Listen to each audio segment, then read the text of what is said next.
আজ প্রথম দিন আমার চীনা হাঁসের বাচ্চাগুলোকে সবুজ কচি ঘাস খাওয়ানোর চেষ্টা করলাম। বাসার আশেপাশেই সাধারণত এই ঘাসগুলো হয়ে থাকে, কিন্তু প্রথম দিন দেওয়াতে ওরা বুঝতেছিল না যে এটা কিভাবে খাবে, বা অভ্যাস না থাকার কারণে ওরা এর কাছে আসছিল না। এজন্য হাঁসের পরে কিছুটা কুড়া জাতীয় পালিশ ছিটিয়ে দিলাম, যাতে করে এরা আকৃষ্ট হয় এর প্রতি। ঘাসটা দেওয়া হয়েছিল কারণ ফিড কষ্ট যেন কমে, আর ঘাস খাওয়ানো অভ্যাস করা ভালো।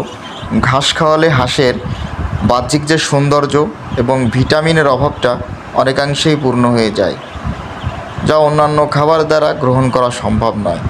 আসলে প্রাকৃতিক জিনিসের একটি অনন্য শক্তি আছে, যেটা অন্য কোনো খাবার দিয়ে পরিপূরণ করা সম্ভব নয়। তাই আমরা হাঁসগুলোকে ছোট থেকেই একটু একটু করে ঘাস খাওয়ানোর চেষ্টা করছি।